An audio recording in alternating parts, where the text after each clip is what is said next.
I'm going to introduce you to a content creator that some of you have heard of, some of you haven't heard of, a few of you have told me that I should have heard of, and yeah, I started checking this person out. The channel here is J. Hombre, Pavarotti. I'm a pretty good investigator, but I'm not the best.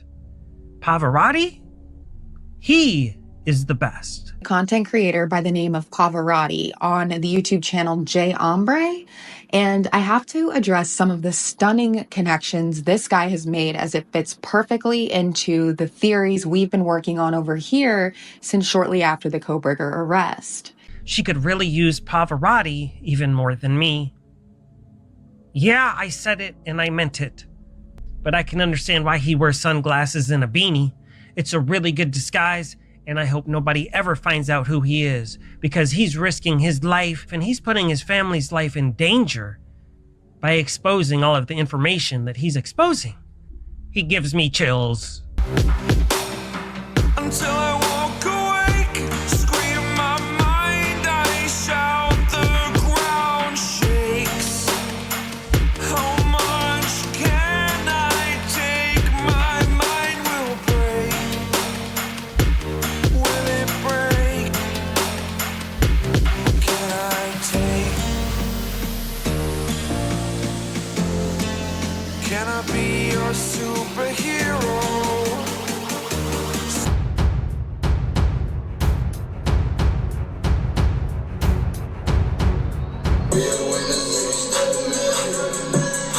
Let's listen to Pavarotti. Hello, welcome to The Revealing. I'm your host Pavarotti, and we're going to expose some dramatic information in the Idaho 4 case. Before I can dive in and explain this new information and these links that you will find undeniable, first, I have to explain exactly how these links tie in to the Idaho 4 case and the atrocity on King Road. As a special thanks to True Crime Design, I'm going to use some of her video where she painted the picture better than I could on the initial part of this investigation to, in part, help me explain the connections, and then we'll get into the brand new information in this case. Hold on to your hats and don't let your socks fall off, folks. Here we go. And let me ask you a question. If you have 3 different families that you have a vendetta against and you want to send a strong message, would you go after each one of them individually, considering they live in different areas, and you could get caught before you completed all 3 tasks? Or if you knew the people that they loved the most were sitting in one house all together, and you could accomplish exactly what you want to accomplish in a matter of 10 minutes, and with the right plan, not risk getting caught? Again, let me ask you, which way would you go?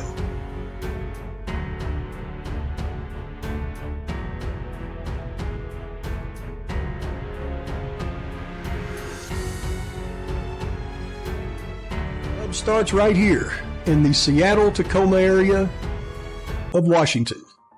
They're then trafficked down the I-90 corridor all the way across to the city of Spokane, Washington, where another group of the Aryan family, known as the Aryan Knights of Idaho, take over the operations.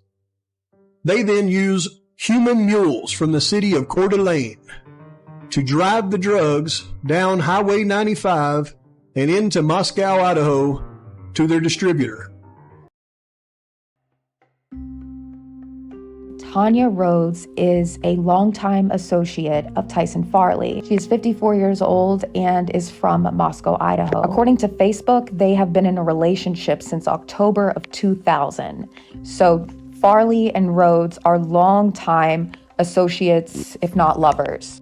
Now enter 51-year-old Michael Burrows. an individual with a very extensive criminal history who has spent a long time in the penitentiary. He was arrested on felony drug trafficking charges with Tanya Rhodes in March of 2024, and he owns property in Coeur d'Alene and Julietta, Idaho.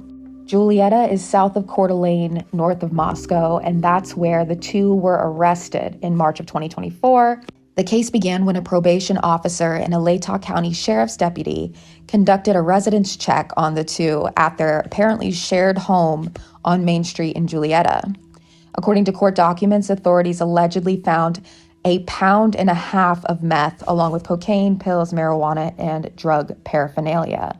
They were arrested on a $100,000 bond, and Michael Burrows was able to post this as a property bond. Map right here. We still got the victims. What is their connection to TF and TR? Well, TF and TR connected to MB, originally known as M. Ketchka. Now, what is his connection up here to the families in Coeur d'Alene? Now, we know that he grew up in Coeur d'Alene. People who live in Coeur d'Alene probably know this guy because he seems to be pretty famous. And is he a good candidate for being a ranking member of the Aryan Knights? Because, I mean, let's face it, these guys, they come up with pounds and pounds. They don't seem like, they're affluent individuals to have, tens of thousands of dollars worth of narcotics. So that would assume that they have that connection coming from Seattle and Spokane. So I would assume that based on his violent history and the time spent in the penitentiary and the fact that he's got pounds and pounds of narcotics, I'm going to say he's the Aryan Knight connection once you get to Coeur d'Alene, because he owns a house there and he owns a house down in Julietta. Not bad for a career criminal. So just to recap, we have these three individuals who are connected to each other, Burrows and Rhodes as co-defendants in a actively pending case, and Rhodes and Farley, who are longtime associates and lovers, who were also arrested together, but we'll get to that in a minute. But what's the connection to King Road? And this was brilliantly uncovered by Pavarotti, once again, the channel J. Embry. And that is the fact that Burrows and Maddie's stepmom, Corey Hatrock, were neighbors for 17 years. I was able to confirm that Corey Hatrock lived at this address on East Boyd Avenue in Coeur d'Alene from 1998 until 2019, according to public records. This address is several hundred feet, a 3-minute walk or a 1-minute drive to the house on North 16th Street that Michael Burrows has owned since 2002. So you're not going to tell me that these two, who lived a couple blocks apart and were both into methamphetamine, didn't know each other despite living a couple hundred feet apart for 17 years.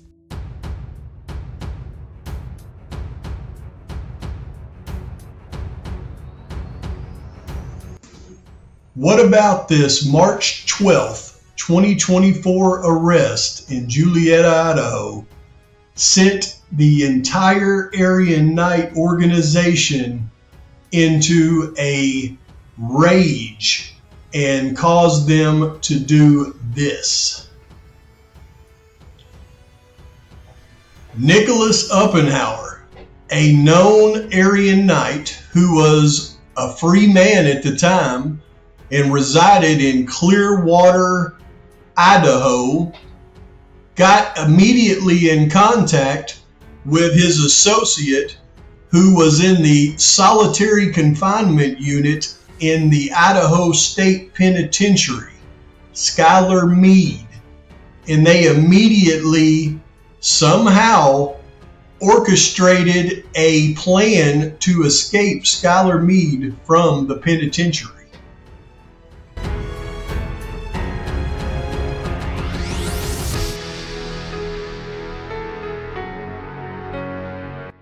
A manhunt is currently underway in Idaho for an escaped prisoner and his accomplice. Police are searching for the duo following an ambush at a hospital. This is in the city of Boise. Police have identified the escaped inmate as white supremacist gang member Skylar Meade, you see him on the left, and his accomplice as Nicholas Umphenour. Umphenour is accused of shooting 2 corrections officers during the ambush that led to Meade's escape. Police also say a responding officer shot a third by mistake. I want to bring in CBS News correspondent Carter Evans. As you see, he's there on the ground in Boise. Carter, what are police saying about the status of this crucial search right now? It is a crucial search, and they say that these individuals are armed and dangerous. This is a very dangerous situation. But to your question, they are not releasing any information whatsoever this morning. I've spoken with our local CBS affiliate here. I've emailed the police, have called them. We have not received any updates on the manhunt right now. We do know that there is not any activity that you could see around here, though. These guys could be anywhere by now at this point. They could be long gone. So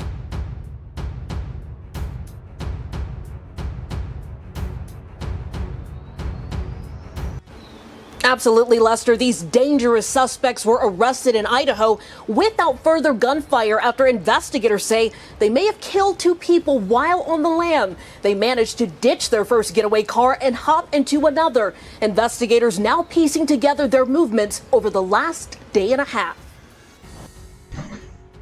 Yes, let's look at their movements over that day and a half. You can see right here in Boise is where they escaped from a hospital after orchestrating the events that led up to the escape. They then traveled directly 5 hours north to the little town of Julietta, Idaho. They then drove directly to the little town of Umphenour, Idaho.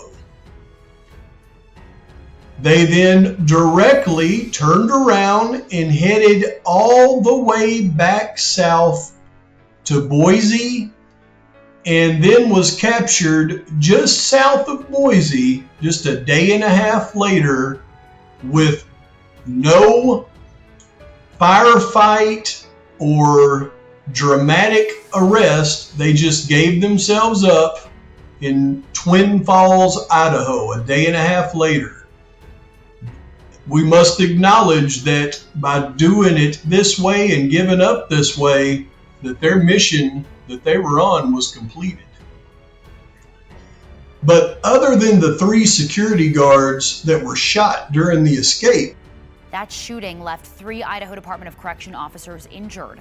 What else took place during that day and a half that they were free?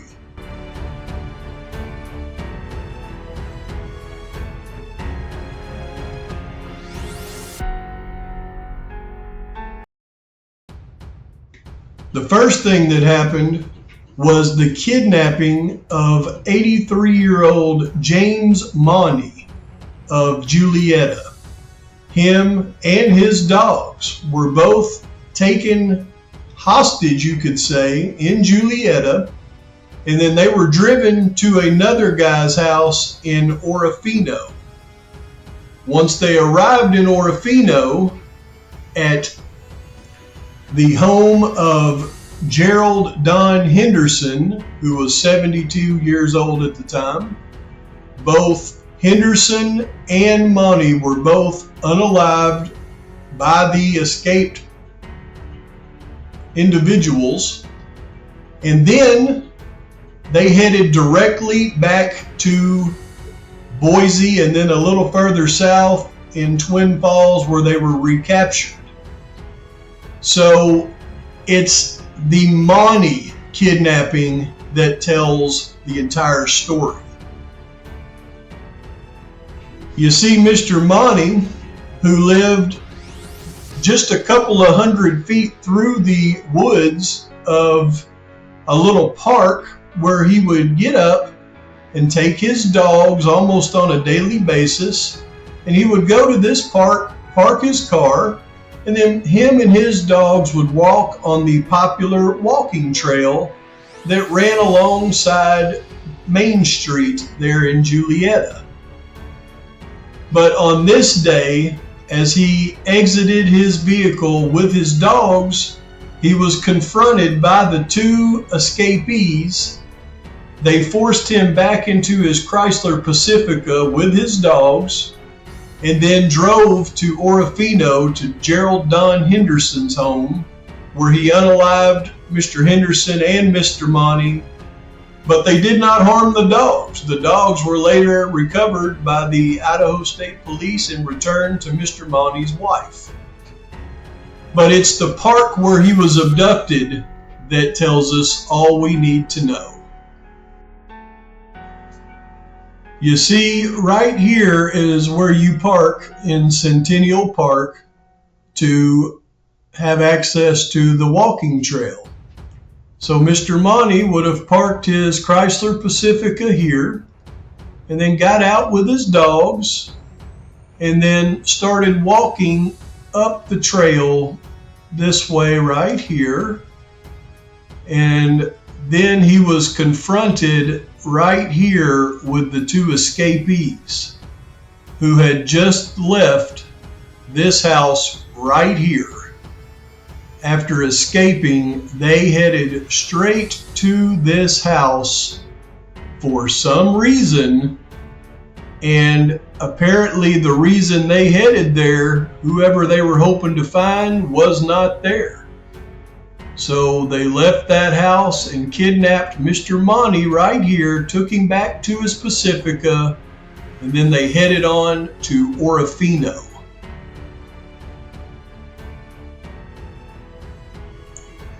So you can see this is Centennial Park in Julietta. This is where you go, beautiful little park, and this is where you go and you park your vehicle. If you want to walk they have wooded trails in the back, or you can simply walk the long sidewalk next to the road, like Mr. Monty did.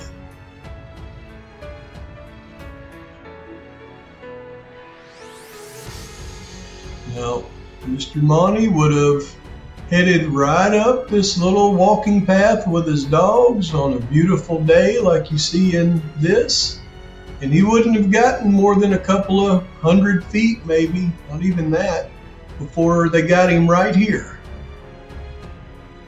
And right across the street, you'll see this is a little garage that belongs to Mr. MB. And here's a little secluded gravel road up to Mr. MB's place. And you can see MB's place hidden. It's in the secluded area of the hills up here.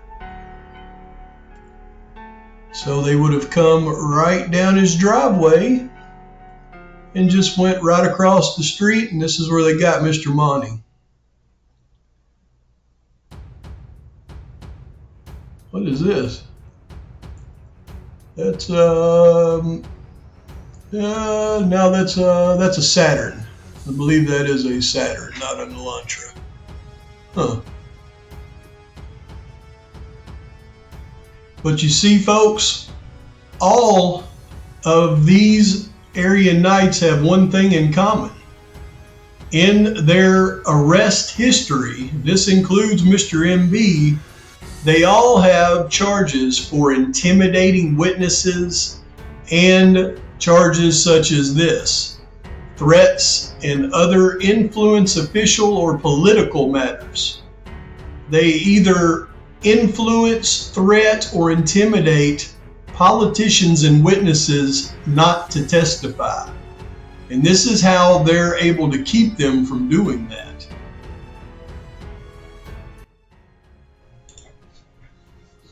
So, add it up.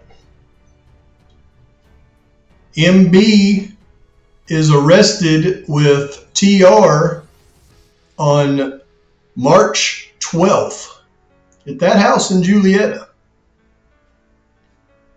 Mr. Umphenour orchestrates a massive prison break with a guy who was in solitary confinement. He faked injuries to go to a hospital where Umphenour was waiting to break him out. They drive directly 6 days later to MB's house where he was arrested.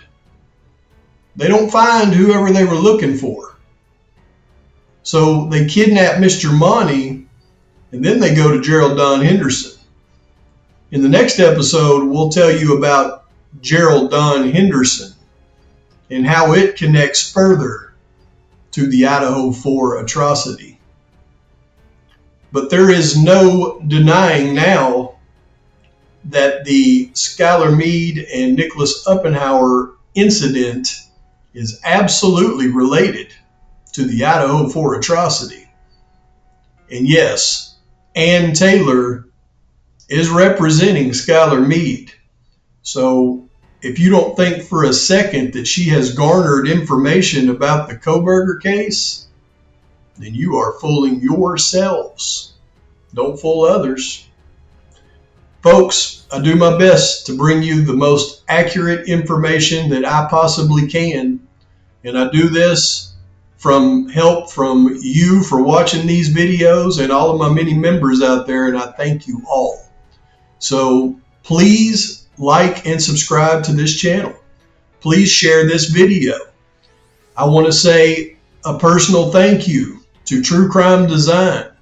She gave me permission to use visuals from her videos, and I can't be more appreciative than I possibly am. So thank you. You will find descriptions to my favorite channels, Harsh Reality, Drip Drop from Crime Circus. They are both phenomenal, and I thank them as well. You'll find all that in the description of this video. And until next time, Pavarotti is out. Was it the voice? Was it the fire burning in me? All of the noise turned into choirs of harmony.